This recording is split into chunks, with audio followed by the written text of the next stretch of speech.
Hello, I'm Dr. Keith Henry, and welcome to Quick Wellness News Nugget. I do these wellness news nuggets every week, and what we do is I take a couple of articles that have come out in the natural health field, and I give my analysis of them as a naturopathic doctor. Awesome and amazing articles come out all the time that you may not hear about, and I just like to go over these articles that come out and just give you my thoughts as a naturopathic doctor. You can check them out right here on this channel, Quick Wellness News Nuggets at the Vegan Naturopath, or on Phase 3 Wellness channel. We upload them to both of these channels. Leave a comment, subscribe, so you can get notified of awesome natural health information from someone who's been in the field for a few years, quite a few years, and I can give you my humble analysis on these amazing articles. Thank you, and now let's get started for our next video. Hello, this is our next wellness news nugget. Again, I'm Dr. Keith Henry, and the article that we're going to be looking at today in our quick wellness news nugget is from naturalhealth365.com, and it is entitled "Blunt Truth: Do Not Get Deficient in This Essential Nutrient." And the nutrient that the article is referring to is the nutrient magnesium. Very important nutrient, very important mineral.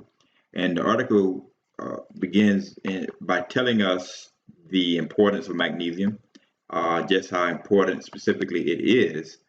And it says that magnesium is an important mineral that offers some impressive health benefits and is involved in hundreds of functions within the body. Now, this is true. When we look at magnesium, it is one of the most important minerals. It's what we call a buffering mineral. It keeps the body from getting so acidic. It's one of the things they help buffer the acid content, which is something which is the basis. Acid is the basis of inflammation, which is the basis of most diseases.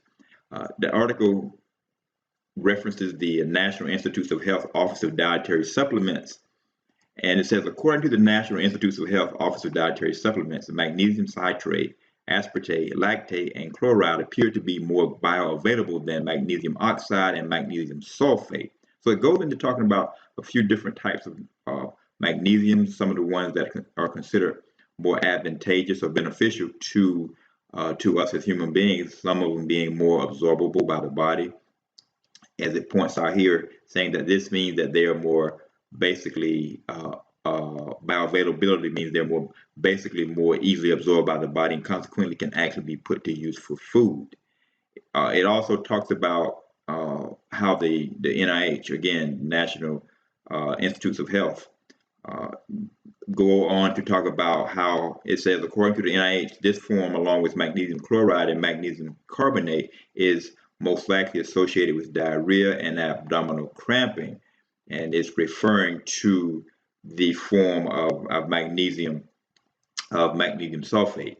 Again, it goes on to talk about further that magnesium citrate in particular appears to shine in terms of bioavailability. It says one older randomized and double-blinded study published in the aptly named scientific journal Magnesium Research found that this form was superior to magnesium oxide and another preparation known as amino acid chelate. Now, again, as you can see on my screen, I won't go into the details. You can reference this article if you like. Maybe I'll leave a link in the description. It says, and it talks about other crowd favorites among natural health and wellness circles, and you can see the different types of magnesium. You have 4 listed there. And the article points out further that, by the way, magnesium sulfate, also known as Epsom salt, which is very popular as well. Many people take Epsom salt baths to relieve sore muscles. Some people take Epsom salt baths to get magnesium to soak into the body through the skin. But it says that it references magnesium sulfate, and it talks about how it may enhance the soothing effects of your baths. It says still it's unclear whether magnesium can effectively absorb through your skin, so you may not want to rely on this product to increase your intake. Many people do swear by it as a reference, who use it to attempt to get magnesium through in significant amounts through bathing in it. But many people have touted the benefits of a magnesium bath for helping their soreness in their muscles. Now, this particular article goes on to point out some of the dangers of being deficient, which is really why I wanted to talk about this article. It points out some of the dangers of being deficient in magnesium. As you can see, it says avoid being deficient in magnesium, and here's how to get enough of the essential nutrient.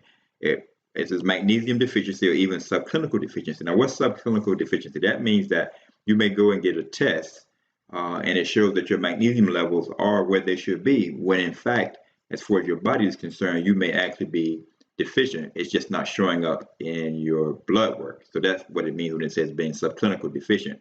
It says magnesium deficiency or even subclinical deficiency, which is not so low to reach the formal definition of deficiency. It goes on to say it's no joke. Not having enough of this mineral, and I'm quoting from the article, in your body may contribute to issues like headaches, muscle cramps, and impaired bone and nervous system health. A recent study published in the Journal of the American Osteopathic Association suggests that 50% of Americans don't get enough magnesium, which could even render another important nutrient, vitamin D, ineffective in the body. So magnesium and vitamin D, like with most minerals, they work in tandem. They work synergistically. That means they work together. And it talks about how, again, it references how 50% of Americans don't get enough of magnesium, which can even render vitamin D ineffective in the body, as they work very closely together. And so the article goes on to point out how that we need to make sure that we get plenty of the nutrient in our body. And they say, as a reminder, quote, as a reminder, the recommended daily intake of magnesium for adults is about 320 milligrams and 420 milligrams for women and men, respectively. That's 320 milligrams and 420 milligrams for women and men, respectively. The lower amount referring to women, the higher amount referring to men. And about 310 milligrams to 360 milligrams for pregnant or lactating women. And whether you choose to add a high-quality magnesium supplement to your routine, that the NIH Office of Dietary Supplements also recommends eating magnesium-rich foods. And then the article goes on to reference some of the foods that you may find that have actually high amounts of magnesium, including pumpkin seeds, chia seeds, almonds, spinach, black beans, potatoes, and plain yogurt. Again, as if you listened to me before, I advocate a plant-based diet. And so that plain yogurt, most yogurts, unless you're getting a what they call a vegan yogurt, that's going to have dairy in it. So I would recommend going with those first top choices if you're going to take a magnesium supplement, but also eat foods that are high in magnesium. These are not the only foods that have significant amounts of magnesium, but these are good sources. Again, pumpkin seeds, chia seeds, almonds, spinach, black beans, potatoes. And so thank you, for listening to this episode of the Quick Wellness News Nugget. Until next time, to next episode, take care and be blessed.